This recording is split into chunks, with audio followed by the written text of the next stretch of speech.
আসসালামু আলাইকুম, আমি ফারজানা করিম বলছি পর্তুগালের সান্তারেম ডিস্ট্রিক্টের এই বিশাল বড় চার্চ থেকে। এই চার্চটা বাইরে থেকে অতটা সুন্দর দেখা যায় না, মনে হয় যে অনেক অনেক পুরনো, কিন্তু ভিতরের সংস্কার দেখে আমি অবাক হয়ে গেছি। এটা হাজার হাজার বছরের পুরনো একটা চার্চ।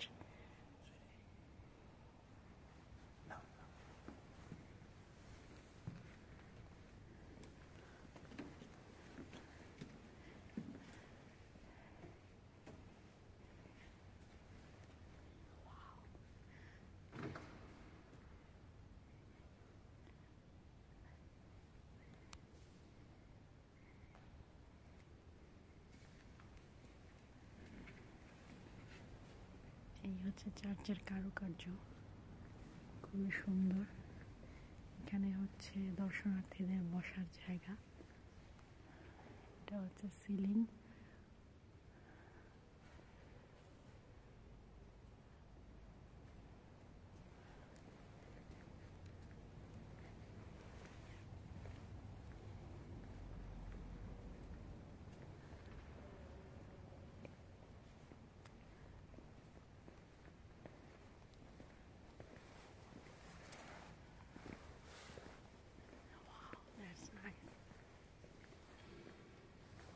এর উপরেও জায়গা আছে এইসবের বসার জন্য।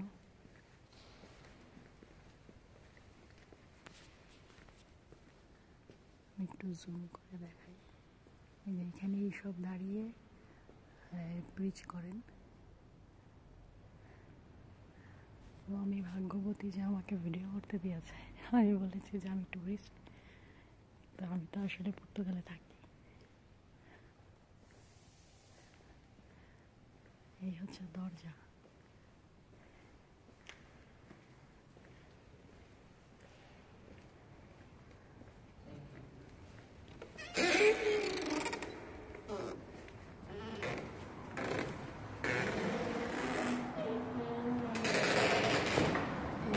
বাইরের সিলিং সবই কিন্তু কাঠের তৈরি, আর কাঠগুলো অনেক শক্ত রে বাপরে বাপ।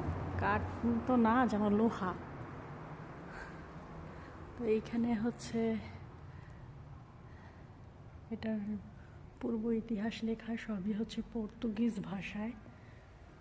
আর এখানে হচ্ছে যে ওদের যে দান করতে হয় সেই দানের এমবিওএ নাম্বার দেওয়া আছে।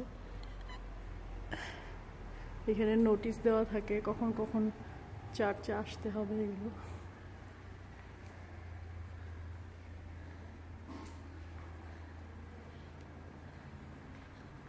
এই যে এটা হচ্ছে মিশনারি, সবই হচ্ছে পর্তুগিজ ভাষায় লেখা, যার কারণে আমি বুঝতে পারছি না। তো এটা হচ্ছে বাইরের অংশটা চার্চের।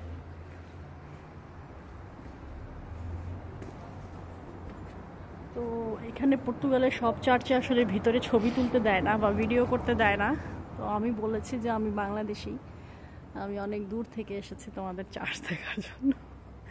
তারা এখন ভিডিও করতে দিয়েছে। যাই হোক, এটা ঠিক আছে, আমি বাংলাদেশি, বাট আমি তো থাকি পর্তুগালে।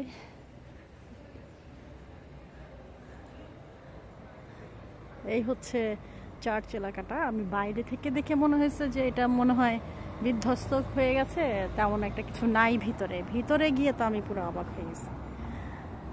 চার্চের সামনের অংশ ফুলের গাছ দিয়ে রেখেছে, যদিও উইন্টার সিজন, সেই জন্য অত ফুল ফুটে নাই।